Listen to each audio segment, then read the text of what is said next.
اسرائیلی وزیر دفاع نے کہا ہے کہ اگر حماس نے اسرائیل پر راکٹ داغنے کا سلسلہ جاری رکھا تو اسرائیل غزہ پر حملے تیز کر دے گا۔ بخاری صاحب، اب جس طرح سے اسرائیل کی جانب سے دھمکیاں دی جا رہی ہیں، کوئی نئی بات تو نہیں ہے، یہ بھی کہا جا رہا ہے کہ اگر ہماری یرغمالی حماس نے رہا نہ کیے تو پھر ہم اپنے حملے تیز کر دیں گے۔ دیکھیے، پہلی بات تو یہ ہے کہ یہ جو یاسریل کاٹس نام ہے شاید غالباً ان کا وزیر دفاع جو ہے ان کے، یہ اس قسم کی گیدڑ بھبکیوں سے اب حماس کے لوگ نہیں ڈرتے، اس لیے کہ جتنے قریب سے انہوں نے موت کو دیکھ لیا ہے، اب موت سے ان کو آپ ڈرا نہیں سکتے۔ انہوں نے اپنے عزیزوں و اقارب کی، اپنے بیٹوں بیٹیوں کی، اپنی ماؤں بہنوں کی لاشیں جس طرح سے اٹھائی ہیں، اب ان کا ڈر ختم ہو گیا ہے۔ تو وہ ایک نڈر قوم ہے، نڈر بہادر تو وہ پہلے بھی تھے، اب نڈر ہو گئے ہیں۔ تو اس لیے ان گیدڑ دھمکیوں سے تو وہ ڈرنے والے نہیں ہیں۔ دوسری بات یہ ہے کہ وہ نا، آپ دوسرے کی قوت سے شاید نہیں مرتے، آپ کو اپنے مارتے ہیں۔ آپ یہ دیکھیں کہ فلسطینی اتھارٹی جو ہے اس نے قطر کے اندر، قطر کا جو ٹی وی چینل ہے الجزیرہ، جو میکسیمم کوریج کر رہا تھا، the only channel which was showing what is happening in Gaza and in Lebanon، اس کے اوپر پابندی لگا دی ہے خود فلسطینی اتھارٹی نے۔ پہلے اسرائیل نے پابندی لگائی تھی، اب انہوں نے بھی لگا دی ہے، اس لیے کہ وہ ان کی جو حرام توپیاں کہہ لیجیے آپ، یا ان کی جو بے عملی ہے اس کو بھی ایکسپوز کرتے ہیں نا ساتھ ساتھ، کہ فلسطینی اتھارٹی کچھ نہیں کر رہی، وہ امریکہ کے ایجنٹ بنے ہوئے ہیں وغیرہ وغیرہ، سو مینی تھنگ۔ دوسری بات یہ ہے کہ وہ اس کی وضاحت کرتے ہوئے فلسطینی اتھارٹی کے ایک بندے نے کہا کہ جی ہم نے اشتعال انگیز مواد جو ہے وہ دکھانے کی وجہ سے ان کی ٹرانسمیشن کو روکا ہے، وچ از ایبسولوٹ کاک اینڈ بول سٹوری، اس کی سننی بھی نہیں چاہیے۔ دوسری بات یہ ہے کہ جو سب سے زیادہ خوفناک بات ہو رہی ہے وہ یہ ہے کہ اسرائیل کے اندر اب فوجیوں کی خودکشیوں کی تعداد جو ہے وہ بہت بڑھ رہی ہے۔ 2023 میں 17 فوجیوں نے خودکشی کی تھی۔ اس سے پہلے ہم نے دیکھا کہ لوگوں نے فوج میں بھرتی ہونے سے انکار کیا۔ اس سے پہلے ہم نے دیکھا کہ جو فوجی ہیں انہوں نے غزہ میں لڑنے سے انکار کیا، اور اب یہ خودکشیوں کی جو تعداد جس رفتار سے بڑھ رہی ہے، بلکہ اس کے بارے میں کہا گیا کہ اسرائیل فوج میں موت کی سب سے بڑی وجہ خودکشیاں ہیں جو فوجی کر رہے ہیں، because they don't want to fight in Gaza. اچھا بخاری صاحب، یہ تمام تر چیزیں ایک طرف ہے، لیکن جس طرح سے فلسطینی اتھارٹی نے الجزیرہ کا بائیکاٹ کیا ہے، یہ کس بنیاد پر کیا ہے؟ دیکھیے، میں نے آپ سے کہا نا کہ وہ چونکہ ایک طرف تو وہ دکھا رہا ہے جو ظلم اسرائیل اور اپنے حواریوں کے ساتھ کر رہا ہے غزہ کے لوگوں کے اوپر، دوسری طرف وہ یہ بھی ایکسپوز کر رہا ہے کہ جو فلسطینین اتھارٹی جس کا کنٹرول تھا، جو وہاں کی الیکٹڈ ریپرزنٹیٹو ہونا کلیم کرتی ہے، وہ بھی ٹوٹل بے عملی کا شکار ہے، وہ بھی اب خاموشی اور چپ سادے ہوئے ہیں۔ تو وہ الجزیرہ جو ہے اس کو بھی ایکسپوز کر رہا تھا، یہ بڑی تکلیف تھی ان کو، اس لیے اس کے اوپر جو ہے وہ اتنا۔ لیکن بخاری صاحب، فلسطینی اتھارٹی اور حماس کے درمیان تو ایک معاہدہ بھی ہوا تھا پچھلے دنوں فیوچر کے لیے۔ وہ معاہدے ہوتے رہتے ہیں، معاہدے ٹوٹتے رہتے ہیں۔ اس وقت وہاں جو کچھ ہو رہا ہے ایک موت کی وادی ہے، وہ موت کا منظرنامہ ہے ہر طرف۔ جو لوگ بچے ہوئے ہیں وہ ابھی تک اسی بہادری کے ساتھ اپنے سٹانس کے اوپر کھڑے ہوئے ہیں۔ ایک مرتبہ پھر میرا دل چاہ رہا ہے کہ میں پوری مسلم امہ کی بے حسی، منافقت، بے عملی اور ظلم میں شریک ہونے کے اوپر ان کے اوپر تبرہ کروں، ان کو احساس دلاؤں کہ یہ بے غیرتی ہے، یہ اپنے مسلمان بھائیوں کے خون کے ساتھ سمجھوتا ہے۔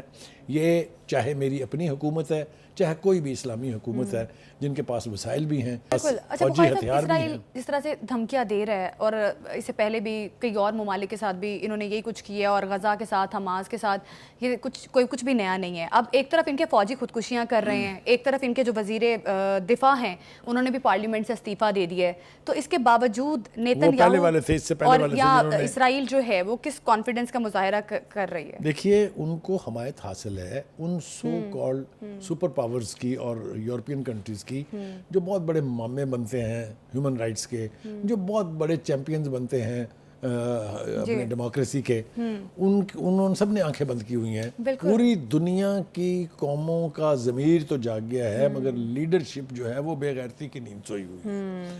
آپ چاہے برطانیہ کی شرح، ابھی 3 دن پہلے سب سے بڑا مظاہرہ ہوا ہے وہاں لندن کے اندر، جس میں 1.5 لاکھ کے قریب لوگ شریک ہوئے۔ چھوٹی بات نہیں، وہاں پر برف پڑ رہی تھی، وہاں پر موسم بہت ہی شدید تھا، اس کے باوجود لوگ نکلے ہیں۔ آپ نے دیکھا کتنا بڑا جھنڈا تھا وہ فلسطین کا جو لے کے لوگ جو ہاتھوں میں لہرا رہے تھے۔ تو پبلک کانشس جو ہے وہ تو جاگ اٹھا ہے، لیکن جو حکومتیں ہیں وہ ابھی منافقت سے بالکل، کام لے public رہی ہیں. conscious تو جاگ چکا ہے، مگر لیکن آپ حکومتیں غیروں ابھی کا بھی گلہ تو کیا کریں گے, آپ اپنوں کا ماتم پہلے کریں. میں تو روز ماتم کرتا ہوں جب میرا دل چاہتا ہے. اچھا بخاری صاحب, اب جس طرح سے نئے مقدمات اب قائم نہ کیے جائیں, پی ٹی آئی کی جانب سے یہ بھی مطالبہ جو ہے پیش کیا گیا ہے, کیا یہ پاسبل ہے کہ آگے مقدمات نہیں ہوں گے ان پہ, یا گورنمنٹ اس مطالبے کو مانے گی؟ دیکھیں پہلی بات تو یہ ہے کہ یہ اٹ بیٹس دا لاجک.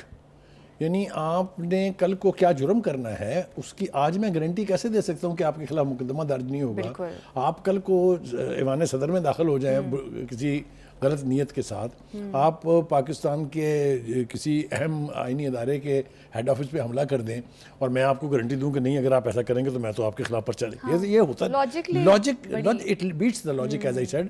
بات کرنی چاہیے جو لاجیکلی پاسبل ہوں. ایک بات یہ. دوسری بات یہ کہ یہ وہی لوگ ہیں نا جو یہ کہتے ہیں کہ جی 9 مئی کو آپ نے ان کو روکا کیوں نہیں جب لوگ وہاں جا رہے تھے. اچھا, کہا تھا نا کہ آپ نے جی ایچ کیوں کو جانے دیا, آپ نے ایئر بیس میں کیوں گھسنے دیا, آپ نے ایئر کور کمانڈر کے گھر کیوں گھسنے دیا, گولی کیوں نہیں چلائی آپ نے, یہ کہا تھا نا. اچھا, جب ان کو روکنے کی کوشش کی ابھی گولی بھی نہیں چلائی تو وہ کہہ رہے ہیں آپ نے ایسا کیوں کیا ہے.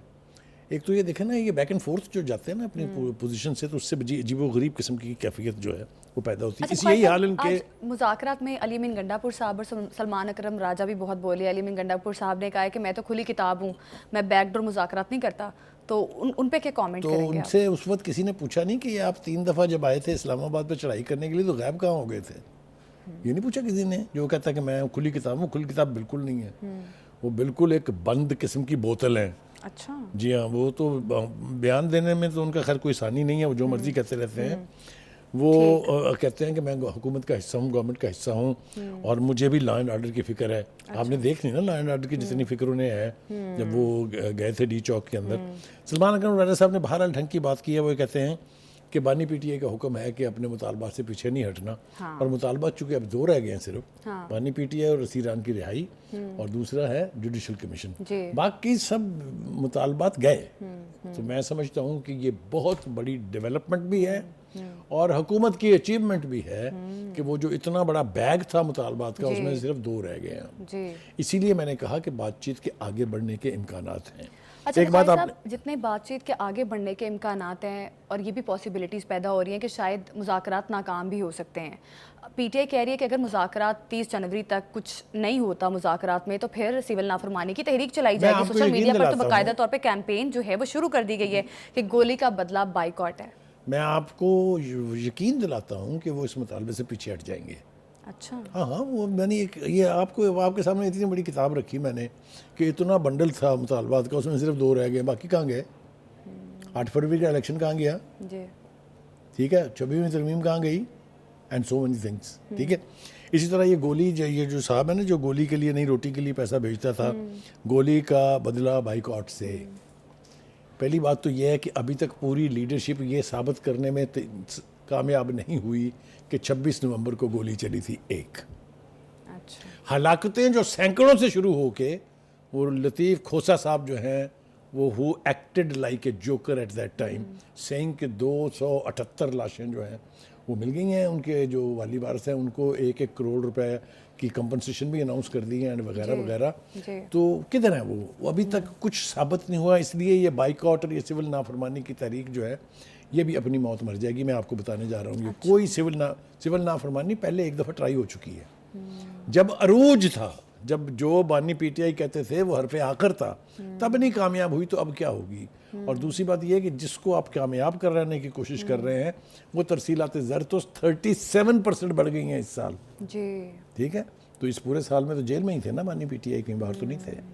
تو کہنے کا مطلب یہ کہ دعوے آپ جتنے مرضی کریں وہ ٹھیک ہے, لیکن اب ذرا تھوڑا سا اور بھی طرف آ جائیں. بالکل بخاری صاحب, ہم نے دیکھا کہ بلدیاتی نظام کو اڈاپٹ کرتے ہوئے ہمیشہ سیاسی جماعتیں جو ہیں کتراتی ہیں یا خوفزد ہیں کسی قسم سے. اب جو کچھ پشاور میں ہو رہا ہے, جس طرح سے لاٹھی چارج کیا گیا ہے اپنے ہی لوگوں پہ, نہایت افسوسناک بات ہے. آپ کہتے ہیں جب جا کے آپ دھرنے یا احتجاج کرتے ہیں ڈی چوک اسلام آباد میں, وہاں آپ کہتے ہیں کہ ہم پہ کوئی لاٹھی چارج نہ کرے, اور تب آپ کہتے ہیں کہ انسانی حقوق کی خلاف ورزی کر دی. اب جو آپ نے اپنے لوگوں کے ساتھ کیا ہے اس کو آپ کس طرح سے دیکھتے ہیں؟ یہ تو میرا سوال تھا جو میں آپ سے پوچھتا, لیکن بہرحال آپ نے پوچھا, میں جواب دیتا ہوں. پہلے تو ایک بات یہ سنیں, لوکل باڈیز کے ساتھ ان کا یہ رویہ پہلی دفعہ نہیں ہے. اپنے دور اقتدار میں انہوں نے سپریم کورٹ کے حکم کے باوجود 3 سال تک الیکشن نہیں کرائے تھے پنجاب میں. یہ یاد ہے آپ کو کہ نہیں ہے؟ بالکل. تو لوکل باڈیز کو اپنا دشمن سمجھنا یا لوکل باڈی کو اس قابل نہ سمجھنا، یہ روایت بہت پرانی ہے. یہ بات آپ نے بالکل ٹھیک کی کہ آپ چڑھائی کریں ملٹری اسٹیبلشمنٹس پر، آپ چڑھائی کریں پاکستان کے دارالخلافے پر، آپ چڑھائی کریں پاکستان کے سب سے بڑے صوبے کے کیپٹل لاہور کے اوپر، تو آپ کو کوئی نہ پوچھے. اور اگر بلدیاتی نمائندے، الیکٹڈ نمائندے اپنا جینون حق مانگنے کے لیے آپ کی طرف دوڑیں، تو جو سلوک ہوا ہے، I wish my producer can show that video.